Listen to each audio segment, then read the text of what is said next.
Cycle of the Werewolf, Month 4, April. By the middle of the month, the last of the snow flurries have turned to showers of rain, and something amazing is happening in Tarker's Mills.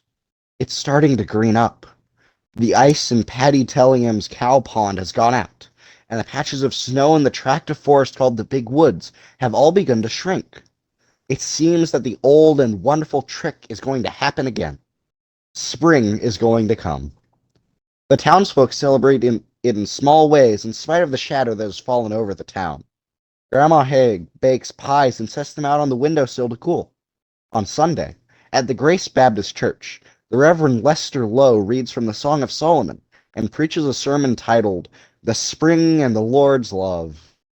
On a more secular note, Chris Wrightson, the biggest drunk in Tarker's Mills, throws his great spring drunk and staggers off in the silvery, unreal light of a nearly full April moon. Billy Robertson, bartender and proprietor of the pub, Tarker's Mill's only saloon, watches him go and mutters to the barmaid, "That wolf takes some tonight. I guess it'll be Chris."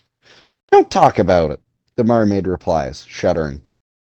Her name is Elise Foreigner.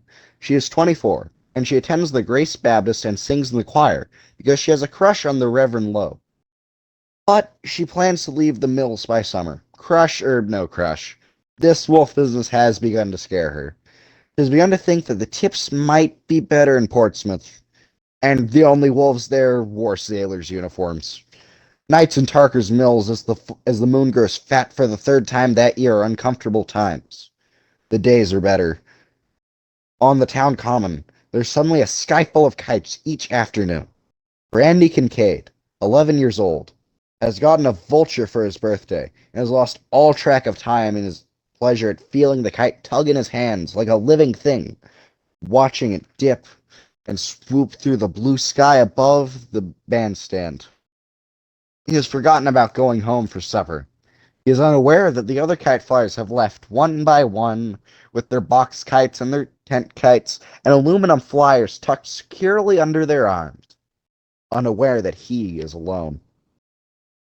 It is the fading daylight and the advancing blue shadows which finally make him realize he has lingered too long, and the moon just rising over the woods at the end of the park. For the first time, it is a warm weather moon, bloated and orange instead of a cold white. But Brady doesn't notice this.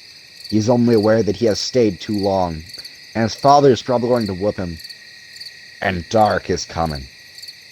At school, he's laughed at his classmates' fanciful tales of the werewolf they say killed the Drifter last month, Stella Randolph the month before, Arnie Westrom the month before that. But he doesn't laugh now.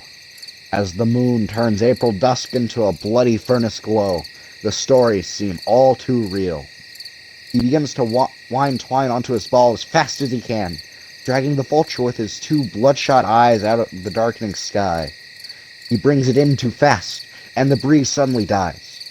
As a result, the kite dives behind the bandstand. He starts toward it, winding up the string as he goes, glancing nervously back over his shoulder. And suddenly the string begins to twitch and move in his hands, sawing back and forth. It reminds him of the way his fishing pole feels when he's hooked a big one in Tarker's stream above the mills. He looks at it, frowning, and the line goes slack. A shattering roar suddenly fills the night, and Brady Kincaid screams. He believes now.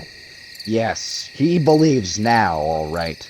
But it's too late, and his scream is lost under that snarling roar that rises in a sudden, chilling glissade to a howl. The wolf is running towards him, running on two legs, its shaggy pelt painted orange with moonfire, its eyes glaring green lamps, and in one paw, a paw with human fingers and claws where the nails should be, is Brady's vulture kite. It is fluttering madly. Brady turns to run, and dry arms suddenly encircle him. He can smell something like blood and cinnamon, and he is found the next day propped against the war memorial, headless and disemboweled, the vulture kite in one stiffening hand. The kite flutters, as if trying for the sky, as the search party turn away, horrified and sick. It flutters because the breeze has already come up. It flutters as if it knows this will be a good day for kites.